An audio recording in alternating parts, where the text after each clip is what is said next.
Okay, so I want to welcome everybody to our team call. Sorry that Lakin was a little turd and my video isn't working for myself, but that's okay because at least the slide's working. So, I'm really excited about this call in particular because it's something that I have personally been working on, and that's becoming a better leader for all of you coaches and all my future coaches. And it's something that I've never been good at, I feel like, and it's an area that I've always wanted to be good at. So that is what I'm gonna, whoops, crap, now my mouse isn't working. So that's what I'm going to be sharing with you guys today is how to become a heart-led leader instead of more so like a business-led leader, which is what I see a lot of coaches doing. And so I'm going to try to set the tone for all of us coaches and kind of show you guys the route that we're going to lean towards from now on. So I'm going to get a lot of this call from this book that I read cover to cover in one day. So all of you guys are probably going to be in shock like I was. Muted yourself. Oh, am I still muted or can you hear me now? Ah! Here, hold on. They're kind of cutting out. Okay, I don't know if it's been one of those off days, so hopefully something works for me, I guess. Can you guys? We heard all that. Can you hear me now, though? Yeah. Okay. I guess if I cut out, then just say something to me, and I'll try to wait for a second, and then we'll see if it all works. But I'm just gonna go ahead and mute everybody. But really quick, if you do need to talk, then just unmute yourself, especially if you can't hear me. And then we can just get it all going pretty quick. So really quick, I wanted to make a couple announcements. So as you guys saw probably last night, I did make a invite template for the water challenge. So you guys can use that same image if you want to. I posted it in the Team Supermom page if you want to participate in the water challenge and create your own. I have been working on that. I worked on it quite a bit yesterday, and I'm going to work on it again today. Also, if you haven't started in on the new coaches trainings, those are up and running in the new app. So if you aren't in that group yet, I have sent an email for the code that you need to get into that group. So if you still can't find it, then message me so I can send you the code so we can get you added so that you can start on that. Along with that, I've been trying to upload my stupid video that won't upload because my computer and the internet out here has been nuts. But it explains kind of how the group is going to work. But so I'm just going to explain it to you guys right now because most of you that are in the group will be in it, so I might as well just explain it right now. So how the group works is I will normally post like 1 to 2 videos a day, and it's only 2 videos if there's a second or third part to the video that I post at first. There is files in the files tab, so if I mention a document, go find it in the files tab. How the group is going to work is I'm going to post those videos once a day with a task at the end of each video, and there are different tasks in the initial video too, so you want to make sure you're watching those. So basically, this is a 10-day training. It's Monday through Friday. I got behind a day because I forgot to start on Monday, so I apologize. So I think it's Tuesday or Wednesday, there's 2 videos instead, and that's okay. Just catch up when you can. That was my bad, so I'm not going to condemn you guys for not getting those ones done. But So you guys have the weekend to catch up for the week if you haven't been able to watch videos and post and do the tasks. So just so you guys know that, it's Monday through Friday for this week and next week, and then you guys should be golden and know most of the basics. If there is questions when the training's going on or even after it, just message me. I was telling Ashley Bowen a little bit that I learned this at on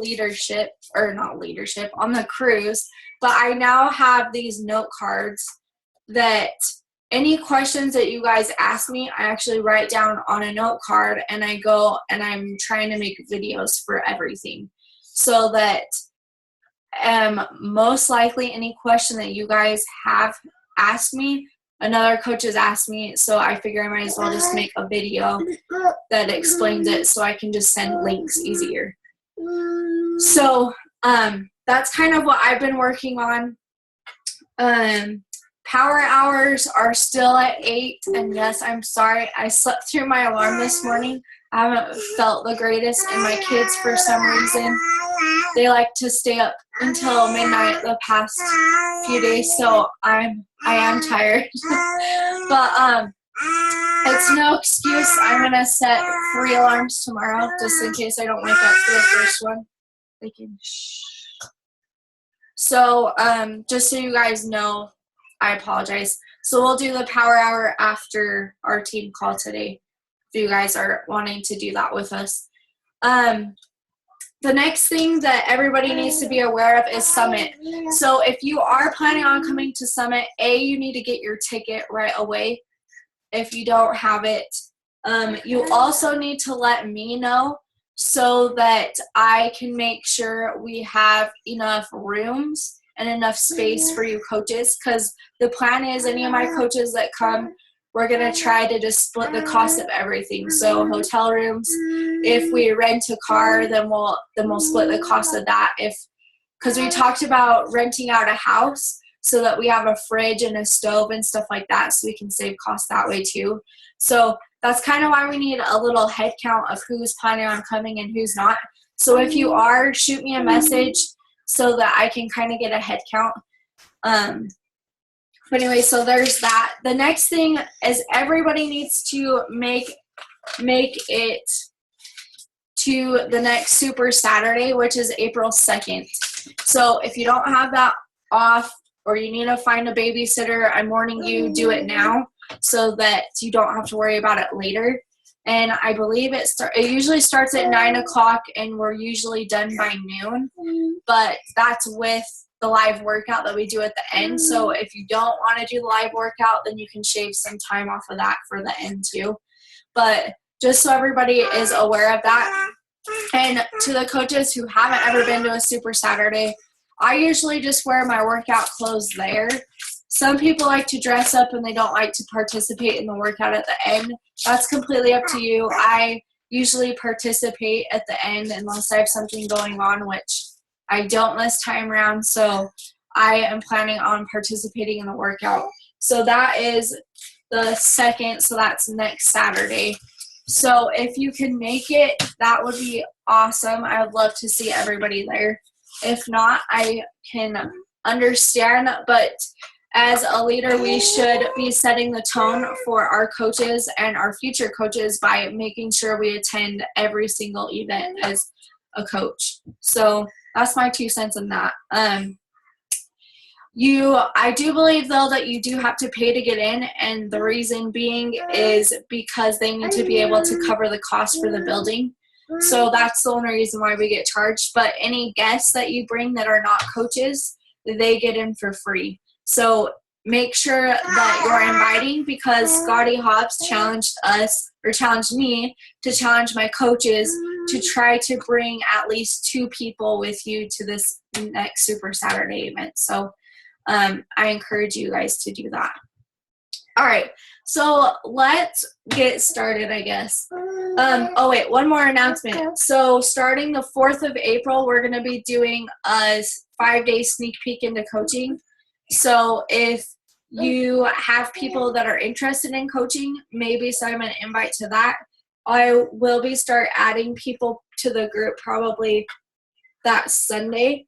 But if I do like I did the last time, I just did it straight up in the event page, and all they had to do was click that they were going.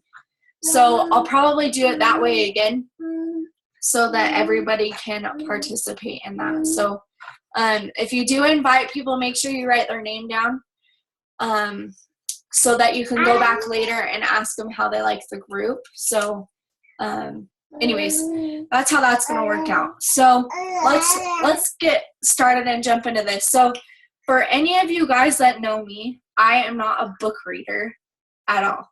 Like I hate reading. One of the reasons is because I don't have time. But while I was coming back from the cruise, I read this book, and it is called The Heart-Led Leader, and it's by Tommy Spalding. And I read this book cover to cover in less than 24 hours. And it's like a 260-page book. So, like, anybody that knows me knows that is huge. And I'm not just saying that either. Like, even my husband was shocked when I told him that I finished it. He's like, no, you didn't. Like, he didn't believe me. So, like, this book is seriously gold. So I'm going to highlight a lot of stuff from this book. So, because there's so many good things in it. So that's what basically this is about. Obviously, I'm going to add in different things, but this is basically the outline of this call today. So, the first thing that I want to talk about, by becoming a heart-led leader, you need to have a love for driving results. So love-driven results start with the questions: who are you? What do you want to become? What do you want to be known for as a person and as a leader? And what is your leadership philosophy? So I want you guys, when I first read these questions, like, immediately I'm like, wow, like I am not leading with my who. And these are supposed to be a who, not what. It's supposed to say, who do you want to become? Who do you want to be known for as a person? And obviously the last one is a what. So what is your leadership philosophy? But obviously I had kids driving around, so I typed it in wrong. So I apologize. So they're supposed to be who's, except for the last one. So love-driven results are driven by who you are as an individual. So what I mean by that is, each of us are all different, and we are all going to attract different people, right? But what the important thing is in this whole process, part of being a leader is finding out who you are as an individual. So by asking yourself these questions, you're going to find out more about who you are as an individual, and more about yourself by finding out who you want to become, and who do you want to be known for at the end of the day. If you were to die today, who do you want people to know you for as a person and as a leader? So when you guys get the time after this call, I want you guys to answer these questions. I actually answered mine. I want to say it's even in this notebook. Oh, yep, sure is, right here. So I answered these questions for myself when I was on the plane ride home. And so to give you guys an example of who I am, obviously I need to add some, but this is what I have on there that I wrote on the plane. So who am I? I am a mom, a wife, a leader, a member of the LDS Church. I'm funny, I'm inspiring, I'm motivating, I'm an American, I'm a mom of 2 girls, I'm an online fitness and health coach.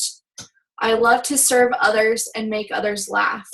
I am a survivor, I'm a fighter, I'm strong-headed, I'm tender-hearted, I'm honest, I'm blunt, I'm determined, I'm hardworking, I'm very self-driven, and I'm compassionate in everything that I set my mind to. So those are some of my who am I's. So kind of to get your guys' mind going on the who you are. So I think it's important. what's your question, Ashley? Okay. I know I say this every time, but it might be a silly question, but Don't say that. in writing and figuring out the who are you, is it supposed to be all these good things about us, or just flat out the truth? Like, So maybe the not so great things that we want to change. So that's what I did. I wrote down the who I am for. Obviously, some of those are who I am, but I'm also constantly working on some of those, because like one of them is I'm a good leader, and part of that is words of affirmation to myself, because I actually am going to type this up when I'm done and post it in my office so I can look at it as words of affirmations to myself too. So that is a good question, actually. So yes, it can be who you are currently and who you want to be too. So mine's a mixture of both, and I never even realized that until you asked that question. So yeah, that's a good question. Definitely. Okay, so the who do I serve and who do I impact? This is going to be different for everybody. So just think about it for a second. So who do I serve and who do I want to impact is new moms who want their bodies back, or who suffer from depression like I have, who want to better themselves to be a better wife, mom, friend, or individual, who've suffered from being sexually abused as a child, who want more time with their kids, who want to feel a sense of accomplishment, a sense of feeling satisfied at the end of the day, who wants to get to where they were once before, which is to be happy again, to find happiness, who wants to lose weight before getting pregnant with the second baby, or to lose weight after having your kids. So I'm going to go a step further and ask you guys to ask yourself, like, who do you love and what do you love? So who I love is my kids, my husband, my siblings, my friends, my family, my challengers, and of course my coaches. That's who I love. And another thing that I had it on there at the end, and I don't mean to get religious. If you guys aren't religious, I'm sorry, but I love my Savior. Like I love him, and I love my Heavenly Father. So that's who I love. And obviously it's going to be different for everybody because we are all different. So we're all going to love different things. So the next thing is that I asked myself on the plane is, who do I want my children to grow up to be? So I wrote down, I want my girls to be confident, bold, unapologetically themselves. I want them to be fearless, motivated, hardworking, kind. I want them to know that it's okay to fight for their dreams. And I want them to know that anything is possible as long as you work for it. So that's something that I have learned becoming a coach. Those are all things that I've learned. And I just want my girls to feel better about themselves than I have up until this point of becoming a coach. So those are some things to think about. Okay? So after this call, I want you guys to work on that. So how do you become a heart-led leader? So you become a heart-led leader by leading with your heart. Well, duh, right? So that's something that I thought when I read that. I'm like, seriously? Like, well, no, duh. But how do you lead with your heart, right? So if you lead with your heart, you lead with love. So how do you lead with your heart? You lead with the who you are, the who you want to become, and that is what you lead with. That is leading with your heart, because when you are thinking of those things, such as the who you are, what you want your kids to be, how you want them to feel, like that is going to help drive you as a leader, instead of thinking from the business aspect. And obviously we all want to make money, but if we're constantly thinking about making money, then you are honestly, like, you're in the wrong business if you're solely in this business for the money, because you honestly have to have at least some form of yourself that cares about helping people. Otherwise, I'm sorry to say this, but you aren't going to succeed in this business if you're just all about the money. So your philosophy is one of the most important steps you can take as a leader. Your philosophy filters every thought and every action you take as a leader. So the philosophy is the slide before, basically answering those questions, just in case you're wondering what that is. So every decision you make and every conversation you have with your team or your future team are reflections of who you are as an individual. So if you think business is purely about making money, you're embarking in the wrong business. So I just mentioned that basically if you're in it for the money, yes, money is always great, but if you truly aren't leading with your heart, then, and you aren't here to help others, then you are in the wrong business. So the organizations that lead with their hearts are more successful and drive better results than those that don't.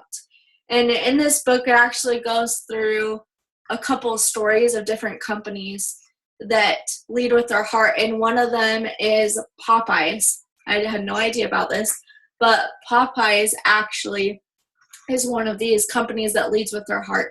So it's kind of cool. If you get the book, you can read about this story. I'm not going to talk about it because it's really cool. So if you want to read about it, then you get the book.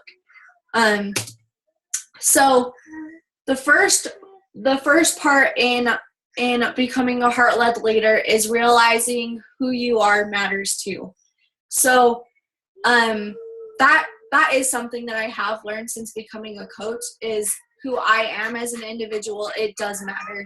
And if I'm not taking care of myself, then I can't help other people.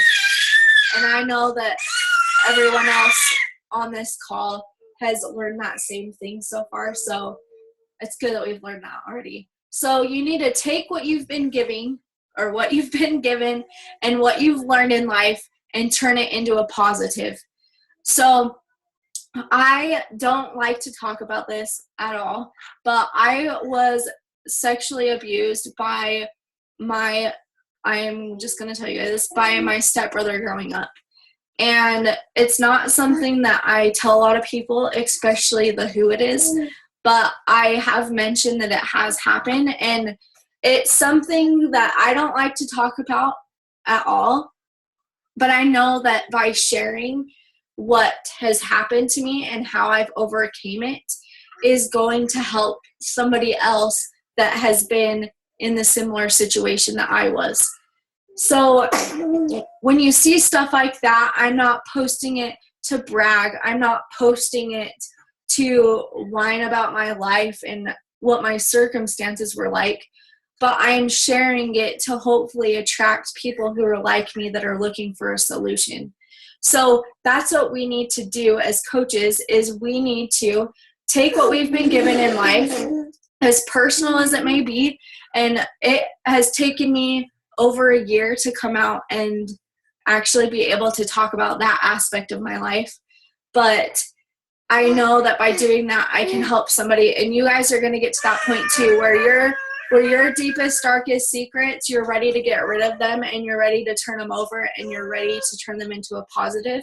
And that's something that we need to learn as leaders, is anything negative that we post, we need to make sure that at the end we're posting about how it's turned us into the way that we are and how we've learned from that challenge and trial in our life. So another thing that I really liked about in this book is it talks about how you don't just tell someone you love them, you need to show them that you love them.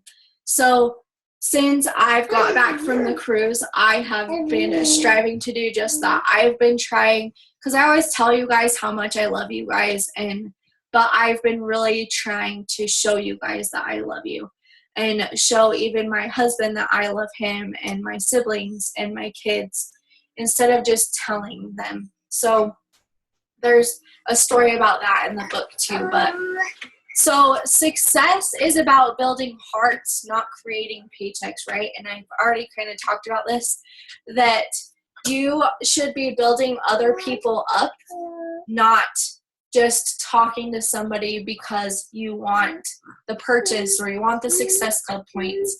Like, you need to make them feel like that you genuinely care, because hopefully you really do genuinely care about that person. Success only fulfills us only when we focus on our passions, when we care as much about others as we do about ourselves, and when we lead with our hearts. So once you find out what your philosophy is, it's going to be so much easier.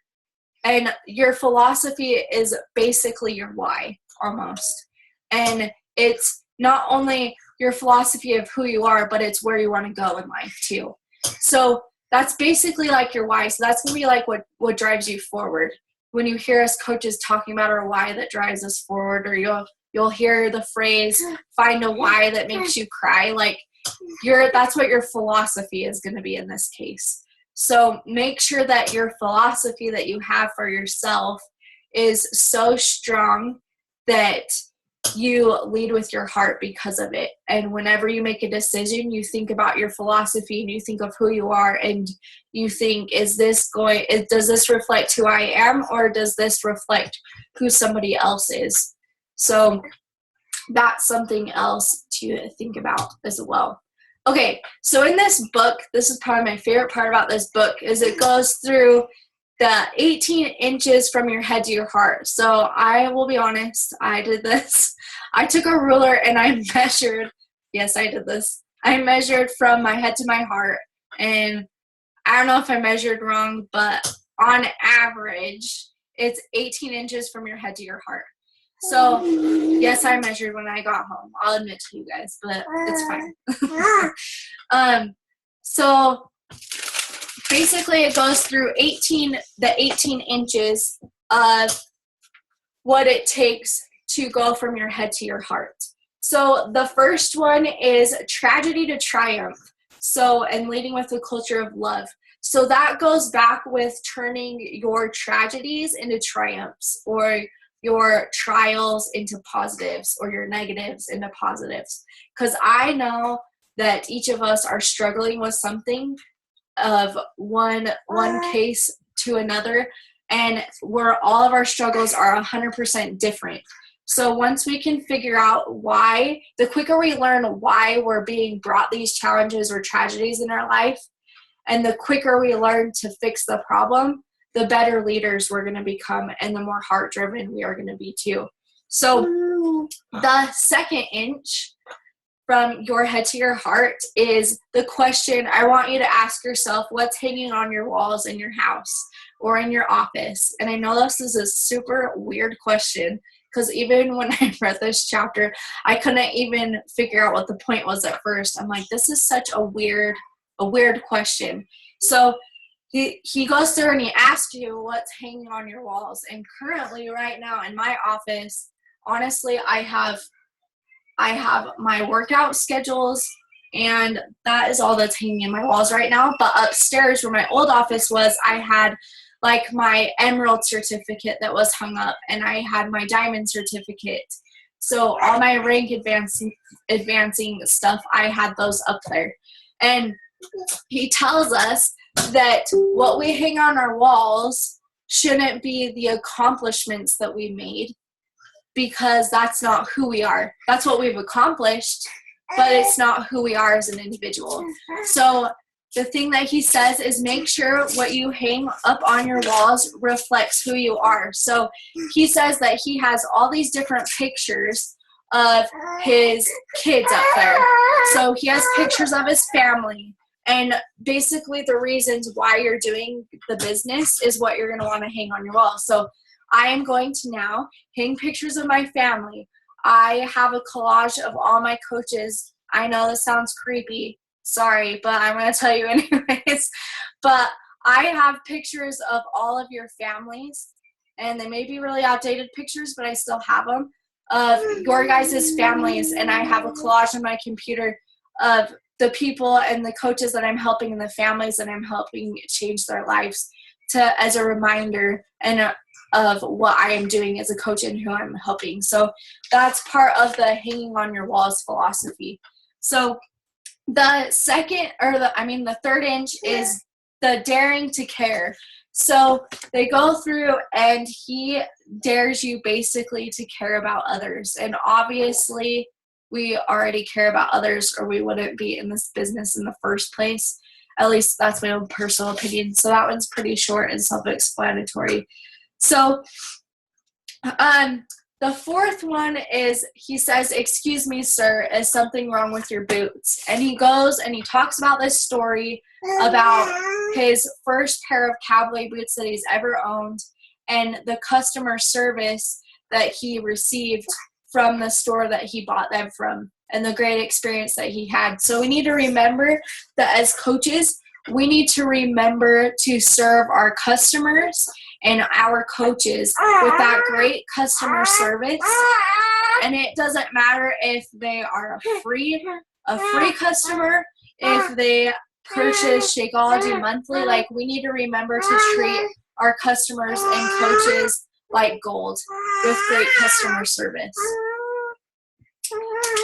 All right, so the fifth thing, I gotta hurry because I have like 7 minutes left. So hopefully I make it fast enough. So the fifth one is the death to summit ratio. So that sounds a little intense, right? So what the death to summit ratio is there is only, I want you guys to think in terms of the, oh my gosh, Mount Everest. I couldn't even think of what it was called. So I want you guys to think Mount Everest, and I want you to think of how many people have died trying to climb to Mount Everest versus the people who've completed climbing up Mount Everest and back, right? So the ratio is slim to none, basically. Obviously now it's more common to finish it, but so we need to think of this business with the death to summit ratio, right? So we need to think that, yes, this business is going to be super hard, especially for the first year as a coach. You're going to be learning and growing and learning things that you've never thought that you needed to learn. But you need to have the mindset that you are going to make it happen no matter what, right? So that's the death to summit ratio as a coach. So the sixth one is drawing straws. So this sounds odd too, but you need to think of opportunities not by luck or by chance, but you need to think of them as with reason. So basically, you don't want to put a bunch of random straws into a cup and just randomly pick, right? So you get to pick. You personally, in this business, you get to pick who is on your team and who is not on your team, and who you have as customers and who you don't have as customers. So be very selective in who you pick, because essentially the people that you pick as coaches, they're going to be with you until the end, hopefully, if you have the correct and proper coaches, right? So just remember that.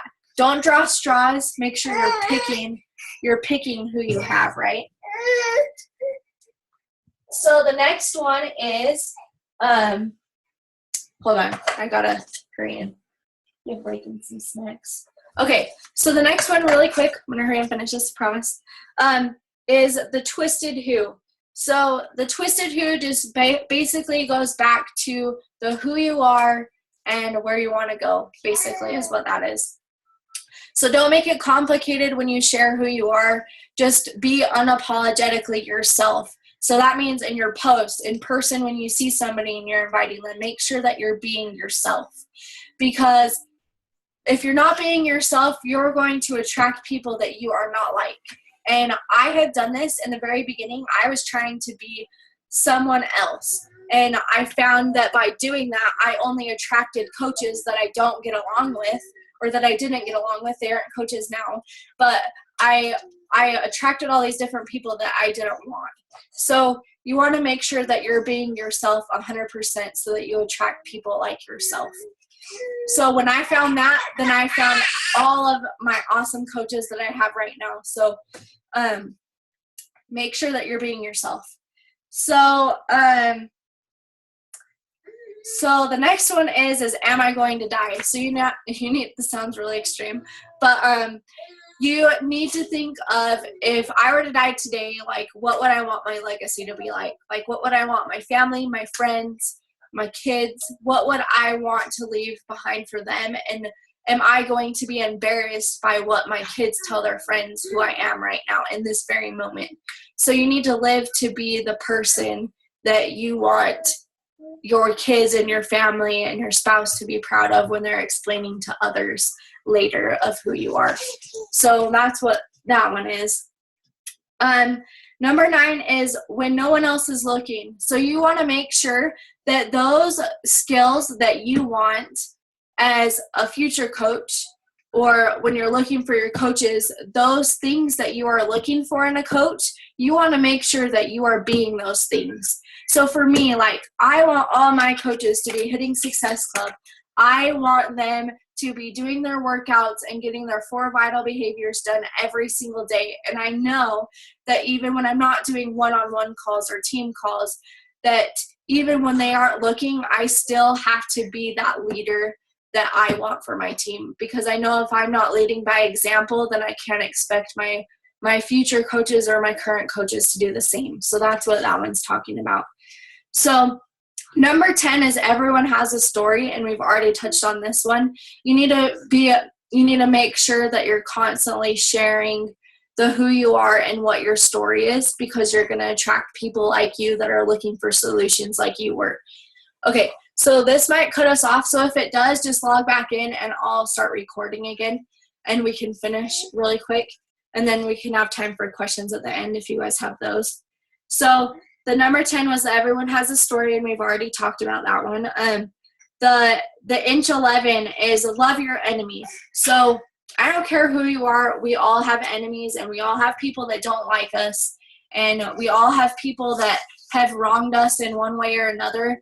But when we find things that we have in common with them, and we start loving them and seeing them through other people's eyes and finding out why they are loved by other people, we're going to grow as a leader, because we're learning to pick the positives out of people instead of looking at the negatives and finding the negatives in others.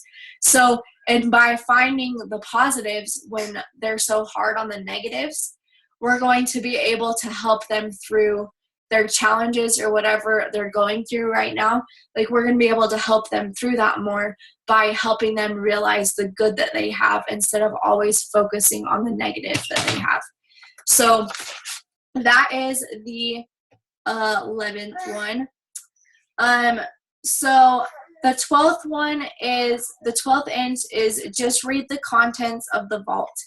So what that one means is you need to know and you need to learn everything that you can about this business, and you need to constantly be learning.